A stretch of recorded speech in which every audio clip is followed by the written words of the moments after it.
This speaker has been recorded at an online meeting of Addictive Eaters Anonymous. You can email us at contact@aeainfo.org. My name is Trine, and I'm an addicted eater, and it's great to be here. Before the meeting started, I felt so tired that I think I'm not able to stay awake tonight. But sitting here, I'm quite awake. Everything is fine. And that is just showing me not to trust what goes on in my mind, and just get ahead with it. And luckily in this fellowship, AEA, I've learned that.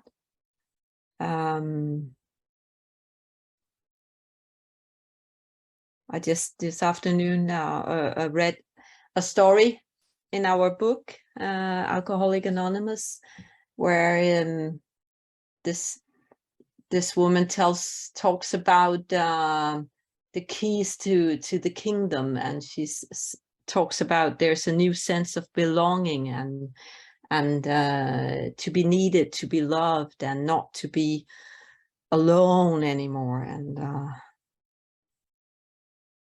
And I was just thinking, oh yeah, that's actually true today. I get a sense of belonging here in this fellowship that I haven't experienced before, because I took very much pride in being very special and being a loner. And I discovered by doing my fourth step in AEA that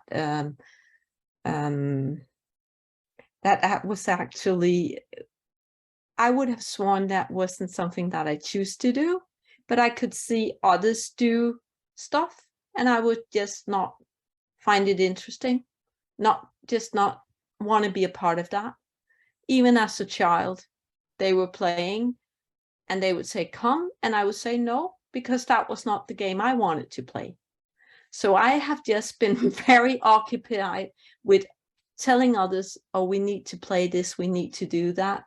And you get a bit lonely, because some will play that game for some time, but then they will get bored and want to do what the rest of the gang does. And I have pictures from school where everybody's playing like football or something, and I'm out there in the field doing my own stuff.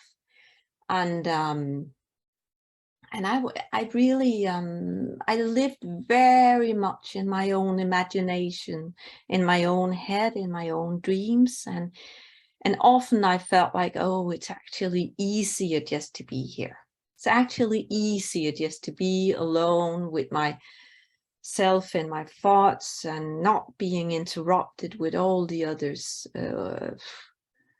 not quite getting what it's all about. For sure not what I wanted it to be about. And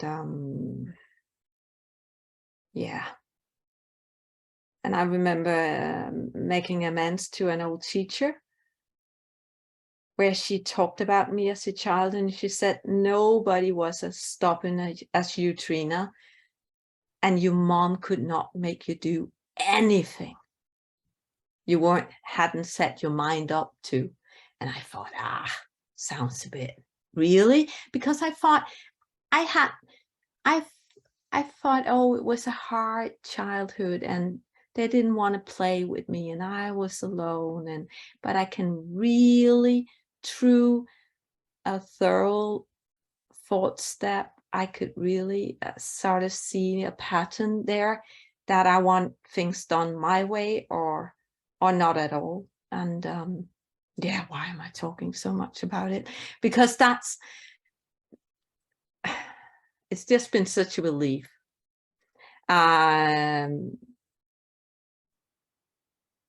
Because that feeling and all the addiction and the food, it was just building up. I mean, when I heard here in AEA that addiction swapped from one thing to another, I could really relate. And I could just see I always thought I have something with food, not very much,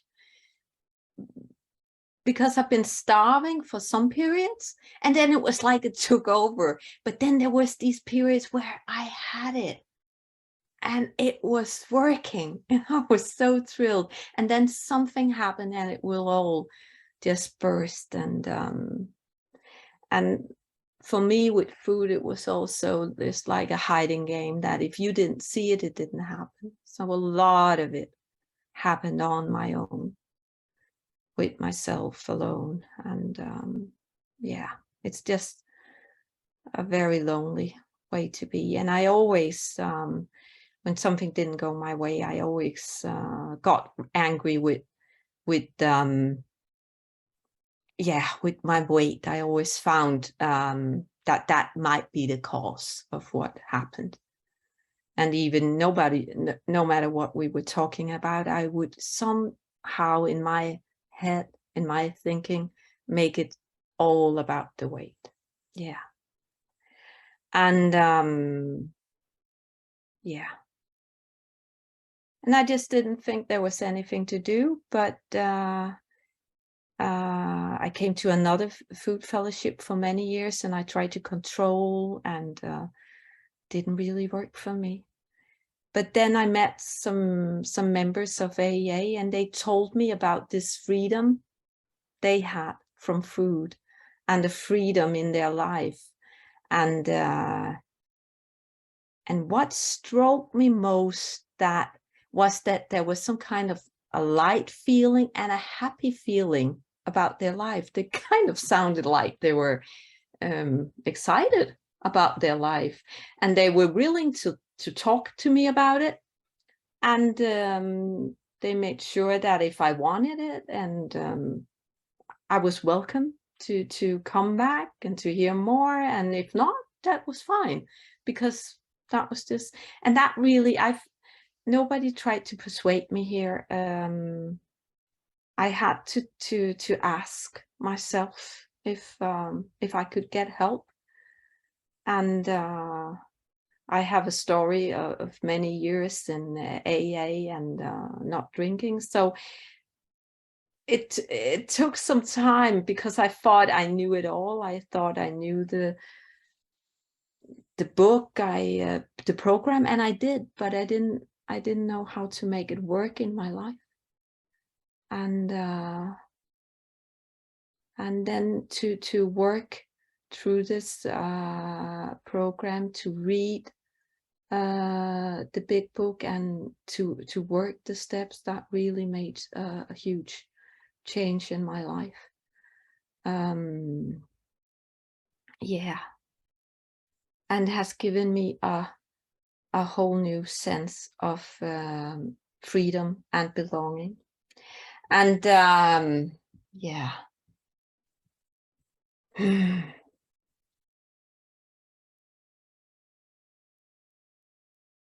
I think if you're new, and try to come back and see if you can relate, and yeah,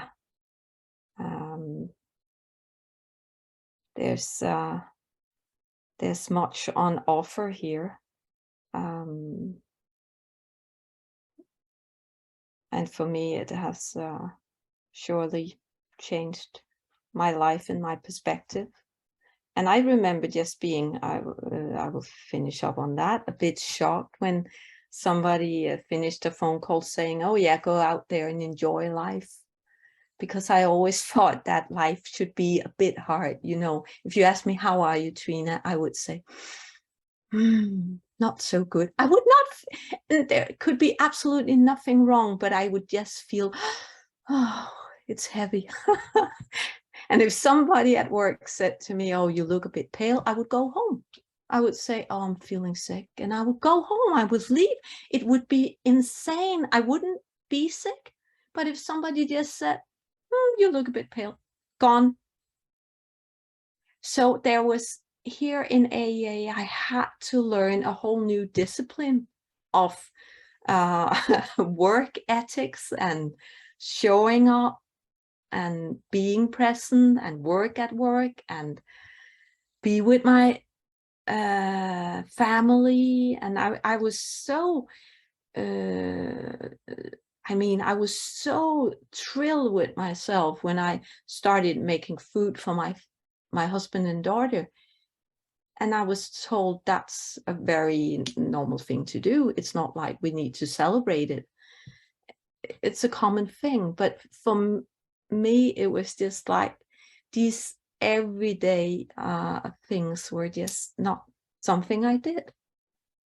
And I think my husband, he started to getting used to it, but he's still surprised that I tidy up after myself. I clean up after myself. You cannot see wherever I've been in the house. And you could do that before because I was so burdened that I could not clean.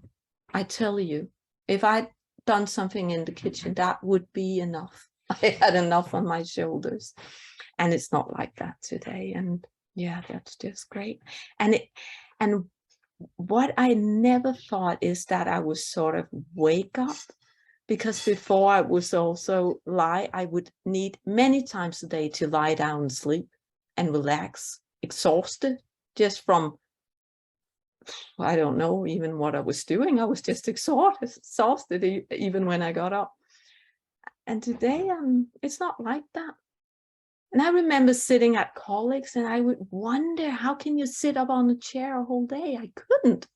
I had to lay down. I was so tired all the time. Not the periods where I took vitamin and then, but all the but yeah. No, life is good. I hope somebody could use some of that. Thank you for asking me to share.